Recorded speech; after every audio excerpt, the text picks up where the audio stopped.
Bonjour et bienvenue dans ce nouvel épisode de Plot Twist. Ici vous êtes dans un épisode résumé. Je vais vous faire un résumé très rapide de Absolu de Margot de Seine tome 2, Les Effacés, pour que vous puissiez tranquillement vous plonger dans la lecture du tome 3 en ayant bien tout en tête. Alors, vous êtes prêts? C'est parti pour le résumé. À la fin du tome 1, nous quittions nos héros qui se faisaient gazer en sortant de la zone. Susanna se réveille dans une chambre inconnue et rencontre son frère, Piotr, qu'elle n'avait pas cessé de chercher dans la zone. Il appartient à un groupe de 8 accomplis, les Zduachi, ou Chevaliers Dragons, dont le chef serait un certain Adam. Leurs pouvoirs sont très puissants.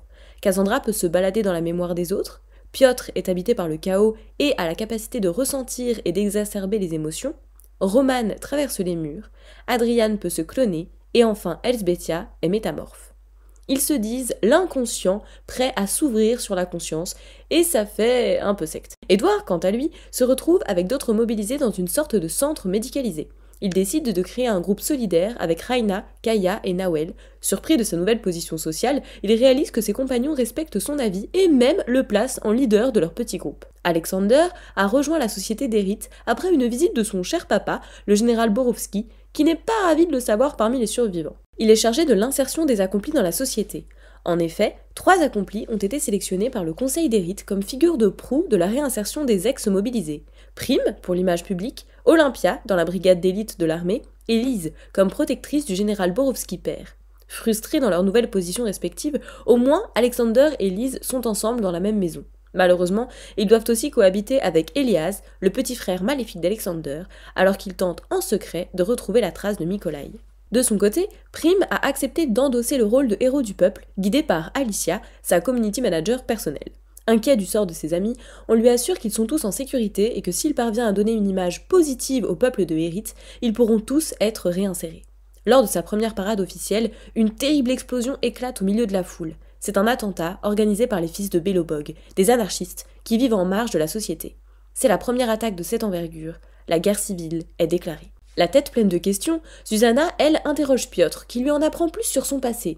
Errant dans la zone, il a muté, puis, lors d'une attaque surprise, tous ses compagnons se sont fait tuer et Adam l'a recueilli.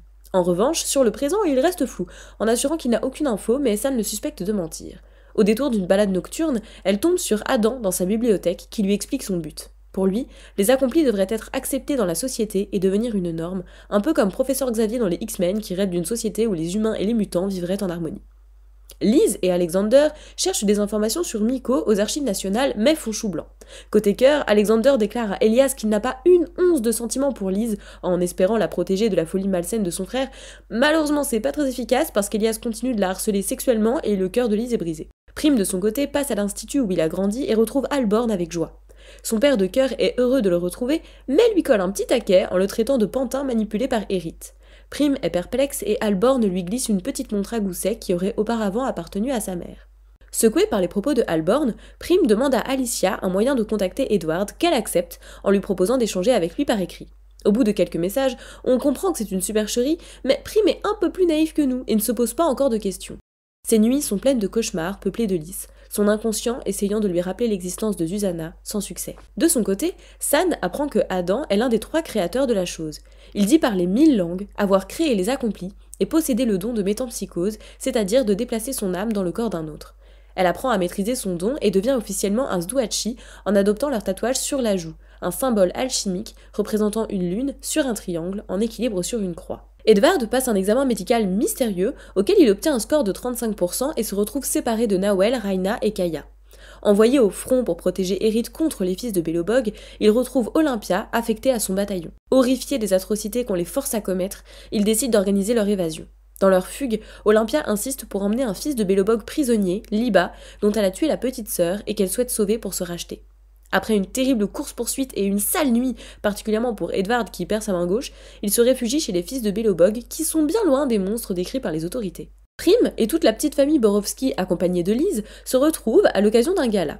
Un politicien approche Prime et lui annonce avec beaucoup de flegme que la zone était une supercherie et lui donne sa carte. Prime est surpris, mais soudain, tout explose. Alexander sent des présences étranges qu'il qualifie de non-humaines et qu'il croit reconnaître.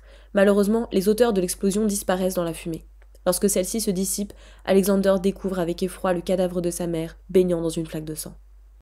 Continuons sur les traumas avec Susanna qui, à l'occasion d'une insomnie, tombe sur une horrible pièce remplie d'aquariums à cadavres. Sur un canapé incongru dort un être parfait qui repose comme s'il était endormi. Effrayée, elle déambule dans la bâtisse qui leur sert de refuge jusqu'au grenier qui offre une magnifique vue sur la zone. Choquée, elle s'enfuit, mais son frère la pourchasse sous sa forme de chaos. Cette scène a comme un goût de déjà-vu. Et oui, c'était Piotr qui les avait pourchassés dans le métro à la fin du tome 1. En dernier recours, elle utilise ses fleurs de soleil pour le repousser et prendre la fuite. À son réveil, Cassandra est à son chevet et lui confie ses traumatismes lors de son arrivée dans la zone. Elle explique que, pour maintenir les Sduaci secrets, elle efface l'existence de chacun d'eux de la mémoire de ceux qui les ont connus. C'est donc pour ça que personne ne se souvient de Susanna. Voyant que San n'a pas l'air convaincu, Cassandra modifie son centre de la mémoire pour qu'elle adhère à leur cause. Après quelques jours, dans une bulle de paix parmi les fils de Belobog, Edward et une bonne poignée d'enfants sont enlevés par des gradés de Hérite. Olympia assiste, impuissante, à la mort d'Agnieszka, la grand-mère sage et douce du clan des fils de Belobog. Elle part alors secourir Edward et les enfants avec Liba. Alexander, rendu à demi-sourd par le dernier attentat au gala, retourne sur les lieux de la dernière explosion. Il découvre des galeries souterraines et le cadavre du général Piechowski tenant dans sa main son propre cœur.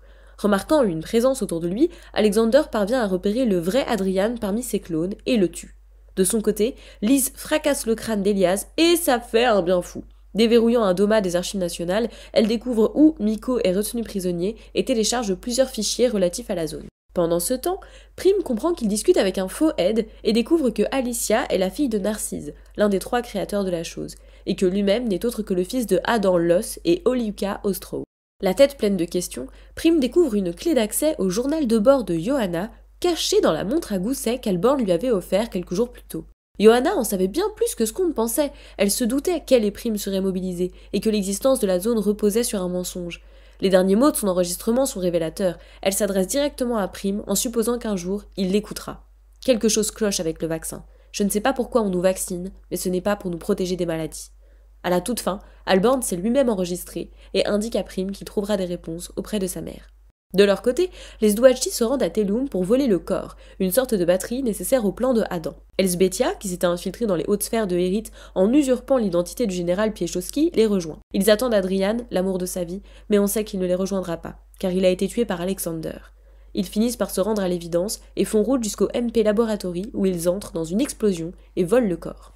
Liz entre aussi dans le MP Laboratory, mais pour sauver Miko, qui y est retenu prisonnier. Elle parvient à descendre dans les sous-sols, malheureusement, c'est un piège, orchestré par Elias qui l'attend dans une arène, avec comme spectateurs des hauts placés de Hérite avides de sensations fortes. Liz est aspergée d'une fumée mystérieuse qui neutralise son don, et Elias la contraint à se battre contre une accomplie qui semble lui obéir au doigt et à l'œil.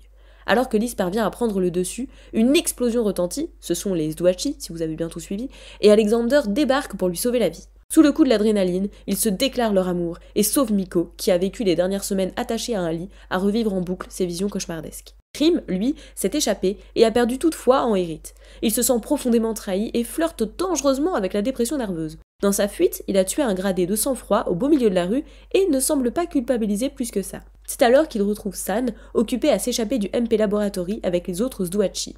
Par la force de leur amour, Prim retrouve ses souvenirs et vice-versa. Adam ordonne à ses sbires de tuer Prim, mais San s'interpose et nos 2 héros s'enfuient en tuant Roman au passage. Retrouvant Alexander, Miko et Liz, ils fuient ensemble la capitale. Prim semble plus fasciné que dégoûté des meurtres qu'il vient de commettre et décide de suivre le conseil d'Alborn en allant chercher des réponses auprès de sa défunte mère. De leur côté, Olympia et Liba parviennent à s'introduire dans le camp des gradés, mais c'est un piège. Liba apprend que Pia a tué sa sœur. Abasourdi, il profite qu'Olympia déclenche un incendie pour s'échapper. De nouveau aux mains de Hérite et meurtrie par la culpabilité de ne pas avoir avoué elle-même son crime à Liba, Olympia se réveille dans une cage aux côtés de Hiéronyme et Thécla. Enfin, Edward et les autres enfants sont emmenés dans un institut aux allures d'hôpital psy et y retrouvent Reina, Nawel et Kaya. Cette dernière est la seule qui ne soit pas tatouée au front par un matricule et apprend à Edward qu'ils sont au Nihil, l'enfer du conte pour enfants. À suivre.